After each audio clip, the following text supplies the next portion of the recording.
بسم اللہ الرحمن الرحیم۔ اللہ تعالیٰ نے اس پوری کائنات کو انسانوں کی خدمت میں لگا دیا، ان کے لیے زمین بچھائی، آسمان بلند کیا اور زمین سے طرح طرح کے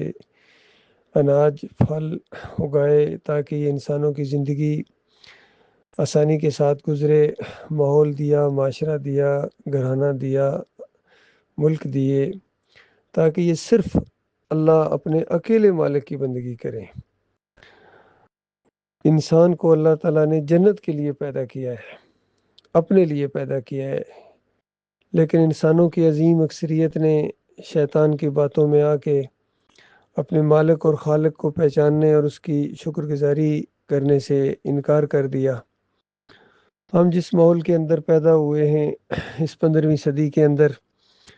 اپنے ارد گرد دیکھا، ہر طرف مسلک پرستی ہے، فرقہ پرستی ہے، مزار پرستی ہے، گنبد پرستی ہے، پیر پرستی ہے، وطن پرستی ہے۔ کفر و شرک کے اس اندھیرے کے اندر ایمان کی ایک آواز اٹھی کہ لوگوں، قرآن کا کہنا تو یہ ہے کہ تم اللہ کے بندے ہو، تمہارا ایک معبود ہے اور تم اس دنیا میں امتحان گاہ کے اندر بیٹھے ہوئے ہو، ہر لمحے ہر روز تمہارا امتحان ہو رہا ہے کہ تم اللہ کے بندے ہو یا کسی اور کے بندے ہو۔ اللہ کے علاوہ کسی اور کی بندگی کرو گے تو یہ اللہ کے ساتھ شرک ہوگا، یہ وہ نمک حرامی اور غداری ہوگی کہ اللہ کبھی معاف نہ کرے گا۔ تو اس انداز سے یہ بات سمجھ میں آ گئی کہ یہ مزاروں پر چادریں چڑھانا، وہاں منتیں ماننا، پیروں کے پاس جانا، تعویذ گنڈا کرنا، یہ ایمان نہیں ہے بلکہ ایمان کے اندر خرابی ہے۔ تو اس انداز سے یہ دعوت پہنچی، کفر و شرک کے اس اندھیرے کے اندر مسلک پرستی کو چھوڑا، فرقہ پرستی کو چھوڑا، بڑی بڑی جماعتیں چھوڑ کے ایمان کے اوپر یہ اللہ کے بندے اکٹھے ہو گئے۔ یہ آواز تھی ڈاکٹر مسعود الدین عثمانی رحمۃ اللہ علیہ کی، جن کو اللہ تعالیٰ نے بہت ہی زیادہ فہم و فراست دیا تھا، مجاہد قسم کے انسان تھے اور آرمی افسر بھی تھے۔ تو اللہ کی محبت کے اندر آ کے انہوں نے یہ سارے مسلک پرستوں کا رد کیا، ان کے اکابرین کے جو شرک عقیدے تھے، قبر پرستی کے، پکاروں کے، نظر و نیازوں کے، اس سب کو رد کیا قرآن و حدیث کے دلائل سے۔ تو اس طرح اللہ کے بندے اکٹھے ہو گئے، آہستہ آہستہ یہ معاملات بڑھتے جا رہے تھے، مساجد قائم ہو رہی، لیکن شیطان بھی تو آرام سے بیٹھنے والا نہیں تھا۔ یہ ابلیس، اس کے منصوبے جو ہیں کہ انسان کو یہ سیدھے راستے پر چلنے نہ دے گا، یہ ہمارا ازلی دشمن ہے، ہمیشہ دشمنی کی بات کرے گا، تاکہ میدان محشر میں بھی یہ دشمنی کی بات کرے گا انسانوں کے ساتھ۔ تو اس نے اس دعوت کو روکنے کے لیے یا اس کا راستہ ٹیڑھے کرنے کے لیے بہت ہی حربے استعمال کیے، کیونکہ گزشتہ 38 سال سے میں اس جماعت کے ساتھ ہوں، بڑی قریب سے چیزوں کو میں نے دیکھا ہے۔ اللہ تعالیٰ کا لاکھ لاکھ شکر ہے، مالک اندھیروں سے نکال کر روشنی کی اس ایمان کی روشنی میں مالک لایا، اور اللہ تعالیٰ نے دین سیکھنے کا موقع دیا، توحید کو میں پہچان گیا۔ شرک جس انداز سے بھی آئے، اللہ کے فضل و کرم سے میں اس کو پہچان جاتا ہوں۔ اللہ کے فضل و کرم سے یہ مالک کی مہربانی ہوتی ہے، ایمان کی روشنی ہوتی ہے، اللہ کی رہنمائی ہوتی ہے یہ۔ اور اللہ تعالیٰ نے وعدہ فرمایا اپنے بندوں کے ساتھ کہ اللہ تعالیٰ اپنے بندوں کا دوست ہے۔ اللہ ولی الذین آمنوا یخرجہم من الظلمات الی النور، کہ وہ اپنے بندوں کا ولی ہے، حامی و ناصر ہے، وہ اندھیروں سے نکالتا ہے، کفر و شرک کے اندھیروں سے نکالتا ہے نور کی روشنی کے اندر۔ تو انسانوں کی بندگی شرک کا جو راستہ ہے، یہ اندھیرے ہیں، کفر ہے، شرک ہے، اور ایمان کا جو راستہ ہے، توحید کا جو راستہ ہے، یہ روشنی ہے صحیح معنوں میں۔ تو یہ جماعت کے امیر کے اوپر ایسے خوفناک جو شیطان کے وار ہوئے، تو اس سے پہلے بھی ان کے اوپر شیطان کا وار ہوا تھا، ایسی باتیں ان کے منہ سے نکلی جو نہیں نکلنی چاہیے تھیں، اور خود انہوں نے اقرار بھی کیا کہ اگر میری یہ باتیں مان لی جاتی، محمد حنیف صاحب نے سٹیج پر کھڑے ہو کے کہا کہ اگر یہ میری باتیں مان لی جاتی تو جماعت کی بنیاد اکھڑ جاتی۔ اندازہ لی، جب بنیاد ہی اکھڑ گئی تو پیچھے کیا رہ جاتا ہے؟ تو چاہیے تھا کہ پھر مضبوطی کے ساتھ قدم رکھتے، لیکن کمزوری دکھائی انہوں نے نظریاتی طور کے اوپر 2017 کے اندر، یہ سجدہ تعظیمی کا شرک ان کے اندر آ گیا اور یہ کہنا شروع کر دیا انہوں نے کہ پورا خاندان یعقوب علیہ السلام کا یہ شکر گزاری کے طور پر کہتے ہیں کہ یوسف علیہ السلام کے سامنے سجدہ ریز ہو گیا۔ تو ان کو بتایا گیا کہ یہ کیسی بات آپ کہہ رہے ہیں، یہ قرآن کے خلاف عقیدہ ہے۔ اور سورہ مریم کی 58 نمبر آیت کے اندر تو سارے انبیاء کی سنت بیان ہوئی ہے کہ سارے انبیاء کے سامنے جب اللہ کی نشانیاں آتی تھی تو وہ اللہ کے سامنے سجدہ ریز ہوتے تھے، کسی اور کے سامنے نہیں، آپس میں ایک دوسرے کے سامنے نہیں، ہمیشہ اللہ کو پکارتے تھے، اللہ کی بندگی کرتے تھے۔ اور یہ خاندان جو مجاہدوں کا خاندان ہے، انبیاء میں بھی ایک بڑا مقام ہے، جس طرح بعض کو بعض پر اللہ نے فضیلت دی ہے، اس خاندان کو اللہ نے بڑی فضیلت دی، اس خاندان کے اوپر ایسا الزام لگاتے ہو۔ تو پھر کہنا شروع کر دیا انہوں نے کہ دیکھو یہ اللہ کا حکم تھا، بس اللہ کا حکم ماننا، قرآن کا ماننا ہی، اس طرح لوگوں کو دھوکہ دیا انہوں نے اور یہ ماحول بنا دیا کہ جو یوسف علیہ السلام کو سجدہ نہیں مانے گا وہ قرآنی آیات کا انکاری ہے، قرآن کا انکار ہو جائے گا۔ پھر وہ آدم علیہ السلام والی آیات بھی لے کے آگے دیکھو وہاں ہوا، بتایا گیا وہاں تو حکم موجود ہے۔ وہ ایک ایسا ماحول ہے، اللہ تعالیٰ کی حکمت اور دانائی کا ایک انداز محسوس ہوتا ہے، اور ابلیس نے اس کا انکار کیا، راندہ درگاہ ہو گیا۔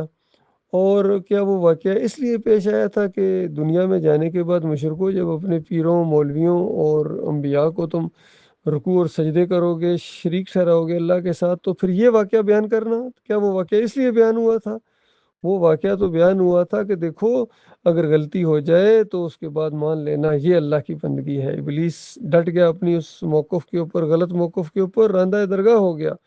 آج اگر تم اپنے غلط موقف کے اوپر ڈٹ جاؤ گے تو راندہ درگاہ ہو جاؤ گے، تمہاری ساری کارگزاری کو لپیٹ کر تمہارے منہ کے اوپر مار دیا جائے گا۔ لیکن محمد حنیف صاحب نے اس کی بالکل پرواہ نہیں کی ہے اور لوگوں کو ایک غلط عقیدہ دے کے گئے ہیں، اپنی تفسیر میں لکھ گئے مسئلہ یہ گڑبڑ اب یہ ہو گیا کہ جو بھی قرآن کی بات ان کے سامنے لاتا تھا یہ کہتے تھے میری تفسیر پڑھو۔ اس انداز سے انہوں نے اپنی تفسیر کو آگے کر کے قرآن اور صحیح حدیث کو پیچھے کر دیا۔ تو اب لوگ ان سے نکل رہے ہیں آہستہ آہستہ، جب لوگوں کی آنکھیں کھل رہی ہیں تو پھر بھی کچھ نہ کچھ چیزیں ان کے ذہن میں آ جاتی ہیں کہ دیکھو ابراہیم علیہ السلام نے خواب دیکھا، انبیاء کا خواب سچا ہوتا ہے، یوسف علیہ السلام کا خواب سچا ثابت ہوا، تو اس کا کیا معنی اور مفہوم ہے؟ تو ان کو بتایا جائے دیکھو خواب کے اندر جو چیزیں دکھائی جاتی ہیں وہ اس کی تعبیر ہوتی ہے۔ کتنے خواب ہیں جو صحابہ دیکھتے تھے، نبی علیہ السلام اس کی تعبیر بتاتے تھے، اور نبی علیہ السلام خود بھی خواب دیکھا، کئی موقعوں کے اوپر اس کی تعبیر بتائی۔ ایک موقع پر کہا کہ میں نے دودھ پیتے ہوئے اپنے آپ کو دیکھا، خوب سیر ہو کے دودھ پیا، اور پھر باقی جو بچا میں نے عمر بن خطاب کو دے دیا، اور انہوں نے بھی خوب اس سے سیر ہو کے پیا۔ تو لوگوں نے پوچھا یا رسول اللہ اس کا کیا مطلب ہے؟ بتایا علم، اس کا مطلب علم ہے، یہ نہیں کہ کہیں سے دودھ آئے گا وہ میں پیوں گا اور پھر وہ جب عمر بن خطاب بھی وہ دودھ پی لیں گے تو وہ خواب سچا ہو جائے گا، ایسا نہیں ہے، اس کا ایک معنی مفہوم ہوتا ہے۔ اسی طرح ابراہیم علیہ السلام نے خواب میں دیکھا کہ بیٹے کو ذبح کر رہے ہیں، تو بیٹے سے اس کا ذکر کیا تو انہوں نے اس کو اللہ کا حکم سمجھا کہ اللہ نے اشارہ دیا ہے گویا کر گزریے اور مجھے آپ صابروں میں سے پائیں گے۔ اور پھر جب دونوں باپ بیٹا تیار ہو گئے تو پھر اللہ تعالیٰ نے کہا کہ ابراہیم تو نے یعنی اپنے خواب کو گویا سچا کر دکھایا ہے، بس ہم یہی دیکھنا چاہتے تھے کہ کہیں ہمارے سے کوئی زیادہ پیاری چیز ہے تو یہ یعنی تو بالکل امتحان میں پورا اترا۔ تو اس انداز سے یہ خواب ہوتے ہیں۔ تو یہاں یوسف علیہ السلام نے جو خواب دیکھا ہے، بچے تھے، انہوں نے آ کے یعقوب علیہ السلام کو بتایا تو یعقوب علیہ السلام نے اس کا معنی مفہوم بتا دیا کہ یہ مطلب ہے اس کا میرے بچے، اس کا ہرگز یہ مطلب نہیں ہے کہ ہم تجھے سجدہ کریں گے، بلکہ اس کا یہ مطلب ہے کہ تجھے اللہ برگزیدہ کرے گا، یعنی ہم سب پر فضیلت دے گا اور نبی بنائے گا اور باتوں کی تہہ تک پہنچنے کا یعنی فہم و فراست دانائی عطا فرمائے گا، اور تیرے اوپر اللہ اپنی ان نعمتوں کو اس طرح تکمیل تک پہنچائے گا جو ابراہیم علیہ السلام اور اسحاق علیہ السلام کے اوپر کی۔ اللہ تعالیٰ نے پھر اپنا نام بھی لیا۔ تو جب یہ سارا معاملہ ہو گیا، اللہ تعالیٰ نے اس خواب کو بالکل سچا کر دکھایا، نبوت عطا فرمائی، دانائی عطا فرمائی اور پیغمبری عطا فرمائی، یعنی اور مصر جیسی ایک قدیم جو ایک ریاست تھی اس میں بت پرستی کا دورہ تھا، اس کو توحید کے اندر اللہ تعالیٰ نے بدلی کر دیا۔ اللہ کا منصوبہ غیر محسوس طریقوں سے پائے تکمیل پر پہنچا، اور پھر پریشانیوں کا دور جب ختم ہوا، مشکلات کا دور کہ وہ بنی اسرائیل جو ڈرتے ہوئے مصر میں داخل ہوتے تھے اور خیرات مانگنے کے لیے داخل ہوتے تھے، اب رائل فیملی کی حیثیت سے داخل ہو رہے ہیں، حکمران فیملی کی حیثیت سے داخل ہو رہے ہیں۔ اور وہ ساری شان و شوکت جب دیکھی، بڑا تخت اس کے اوپر بٹھائے گئے، تو سارا خاندان شکر گزاری کے طور پر اللہ کے سامنے سجدہ ریز ہو گیا۔ 100 نمبر آیت کے اندر اللہ تعالیٰ نے یہ نقشہ کھینچا ہے، وَخَرُّوا لَهُ سُجَّدًا، لہو کی ضمیر اللہ کے لیے ہے، اور سارا خاندان اللہ کے لیے سجدہ ریز ہو گیا ان رحمتوں اور برکتوں کی وجہ سے جو اس خاندان پر اللہ تعالیٰ نے کی۔ اس دور میں ڈاکٹر مسعود الدین عثمانی رحمۃ اللہ علیہ نے اس کی یہی تشریح کی ہے۔ امام بخاری بھی اسی انداز سے روایت لائے ہیں، انہوں نے سجدے کا ذکر ہی نہیں کیا، اور خواب کی تعبیر کا باب باندھ کے یعقوب علیہ السلام کا وہ قول لائے ہیں جو 5 اور 6 نمبر آیت کے اندر ہے، اور 100 نمبر آیت اور 101 نمبر آیت کے اندر جو یوسف علیہ السلام کے وہی الفاظ ہیں، اسی تعبیر کی گویا تائید کر رہے ہیں یوسف علیہ السلام۔ تو اس طریقے سے یہ قرآن کا مضمون ہے اللہ کے بندو۔ اور سورہ آل عمران کے اندر اللہ تعالیٰ نے بتایا 80 نمبر آیت کے اندر، اور 1 نمبر آیت سے جو پہلے ہے، کہ دیکھو کسی بشر کا یہ کام نہیں ہے کہ اللہ تعالیٰ اس کو نبوت عطا فرمائے، دانائی عطا فرمائے۔ وہی الفاظ ہیں جو یہاں یوسف علیہ السلام کے لیے یعقوب علیہ السلام نے استعمال کیے ہیں،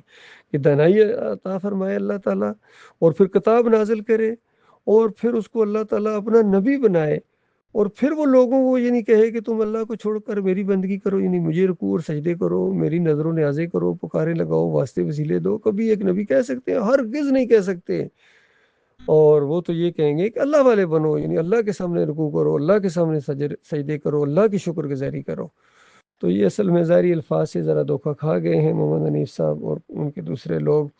چونکہ ظاہری الفاظ میں تو اور بھی قرآن میں ہر جگہ جب آئے ہیں اسی انداز سے الفاظ آئے ہیں تو اس کا معنی اور مفہوم لیا جاتا ہے۔ جس طرح ابراہیم علیہ السلام نے ستارے کو دیکھا اور کہا کہ یہ میرا رب ہے، تو کیا مان لیا جائے کہ انہوں نے رب مانا؟ ہرگز نہیں۔ پھر چاند کو دیکھا تو کہا یہ میرا رب ہے، اور کیا اس کو مان لیا جائے؟ ہرگز نہیں۔ اور پھر جب سورج کو دیکھا تو کہا کہ ھذا ربی ھذا اکبر، یہ تو بڑا ہے، یہ میرا رب ہے۔ اور پھر اصل میں وہاں رد کر رہے تھے اور قوم کو ایک تعلیم دے رہے تھے کہ ستاروں کو پوجنے والوں، چاند کو پوجنے والوں، اور سورج کو اس لیے پوجتے ہو کہ وہ بڑا نظر آتا ہے، تو یہ اللہ کے ساتھ کیسے شریک ہو؟ میں بیزاری کا اعلان کرتا ہوں اس سے جس پر تم ڈٹے ہوئے ہو۔ تو اس انداز سے رد کیا اس کا، تو ایک لمحے کے لیے بھی انہوں نے اللہ کے علاوہ کسی کو اپنا رب نہیں مانا ہے۔ اسی طرح وہ جو کچھ حدیث قدسی میں آتا ہے کہ اللہ تعالیٰ انسان کے ہاتھ بن جاتا ہے، پاؤں بن جاتا ہے، کان بن جاتا ہے، آنکھیں بن جاتا ہے، زبان بن جاتا ہے، تو اس کا کیا مطلب ہے؟ کیا انسان اللہ بن جاتا ہے؟ ہاں، گمراہ لوگوں نے اس کا یہ مطلب لے لیا، صوفیوں نے۔ لیکن ان سے بھی اگر آپ پوچھو اس کا کیا مطلب ہے، تو سور کہیں گے اس کا معنی یہ ہے، اس کا مفہوم یہ ہے کہ یہ انسان اللہ کی رضا کے مطابق کام کرتا ہے، یہ مطلب ہے۔ تو یہ اس کا مطلب لیا جاتا ہے، کوئی الفاظ کئی دفعہ نہیں لیے جاتے ہیں، کیونکہ اللہ نے اسی میں آزمائش رکھی ہے۔ تو یہاں بڑی شدید آزمائش، نظریاتی آزمائش ہوئی ہے سماعت کی، جس کے اندر سارے ڈیر ہو گئے، بالکل اسی طرح جس طرح طالوت کا لشکر جا رہا تھا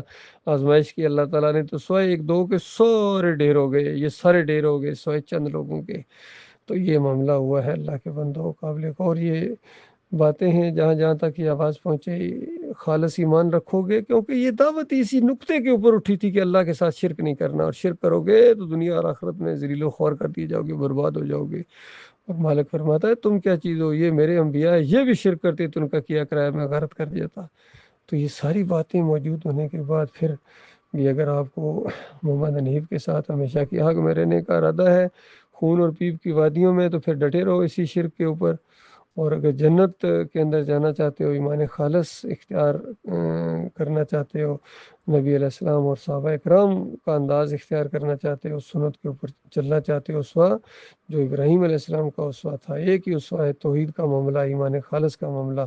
جنت حرام کر دی اللہ تعالیٰ نے جس سے ذرا برابر شرک لے کے اللہ کے پاس آئے گا، یاد رکھیے۔ تو یہ معاملہ ہے، اللہ تعالیٰ غور و فکر کرنے کی توفیق عطا فرمائے۔ یہ سوشل میڈیا کا دور ہے، اب تو یہ دعوت تیزی کے ساتھ پھیلے گی، انشاءاللہ پھیل رہی ہے۔ جو بات آڈیوز میں ہو رہی تھی اب وہ ویڈیوز میں بھی جاری ہے، اور لوگ سنتے ہیں، اور بہت ہی زیادہ اللہ کا فضل و کرم ہوا ہے کہ ہم کمزوروں کو اللہ تعالیٰ نے یہ مدد کی ہے، استقامت دی ہے، مالک نے ہماری حفاظت فرمائے۔ اور آہستہ آہستہ نکلو اللہ کے بندوں، جتنے یہ گروپ بن گئے ہیں اس نکل کر اس مضبوط پلیٹ فارم کے اوپر آ جاؤ، اور یہی وہ جماعت ہے جو آگے جا کے انشاءاللہ رنگ جہاں بدلی ہوگا۔ بڑی مضبوط بنیادوں کی بنیاد فراہم کر دی گئی ہے، توحید کی، رد شرک کی، کفر بالطاغوت کی، اب صرف اس پر قائم رہنا تھا، اس سے ہلنا نہیں تھا، ہٹنا نہیں تھا۔ بڑا زور لگاتے تھے یہ مسلک پرست، لیکن اب خود اگر تم گروپوں میں بڑھ جاؤ گے تو مسلک پرست تمہارے اوپر ہنسیں گے اور تمہاری آخرت میں بھی بربادی ہے۔ لہٰذا کوئی مسلک، کوئی فرقہ نہیں ہونا چاہیے۔ خالص ایک توحید کا یہ معاملہ ہے، ایمان خالص کا معاملہ ہے۔ اللہ تعالیٰ غور و فکر کرنے کی تو